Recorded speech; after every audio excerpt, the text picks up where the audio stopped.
আসসালামু আলাইকুম good people. তো আজকে আপনাদের দেখাতে নিয়ে যাব শাহ আমানত ইন্টারন্যাশনাল এয়ারপোর্ট, সেটা চট্টগ্রাম থেকে। তো ওইটার জন্য আজকে আপনারা জাস্ট খালি উপভোগ করুন কতটা সুন্দর শাহ আমানত ইন্টারন্যাশনাল এয়ারপোর্ট। চোখ দিয়ে দেখুন। ঢোকার মুহূর্তে যখন গিয়েছিলাম তো যাবার মুহূর্তে খুব সুন্দর লেগেছে। ভিতর থেকে একটু একটু করে দেখানোর চেষ্টা করলাম যতটুকু সম্ভব হয়েছে।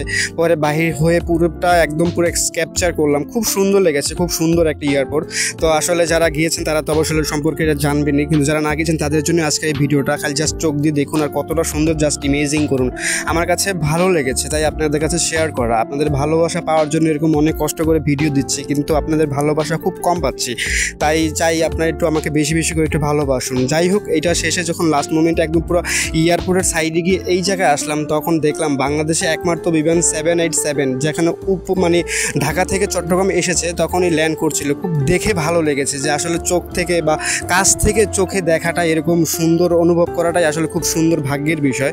যাই হোক, আপনাদের সাথে দেখানোর চেষ্টা করলাম যতটুকু সম্ভব হয়েছে আপনাদের ভালোবাসা এবং সাপোর্ট পাওয়ার জন্য। যাই হোক, আপনারা আমাকে একটু বেশি বেশি করে সাপোর্ট করবেন, ভালোবাসা দিবেন, তাহলে হয়তো আমি নিজের থেকে আরও ইন্সপায়ার হই এরকম ভিডিও দেওয়ার জন্য, যাতে আপনারা দেখে ভালো লাগতে পারে বা মজা পাবেন।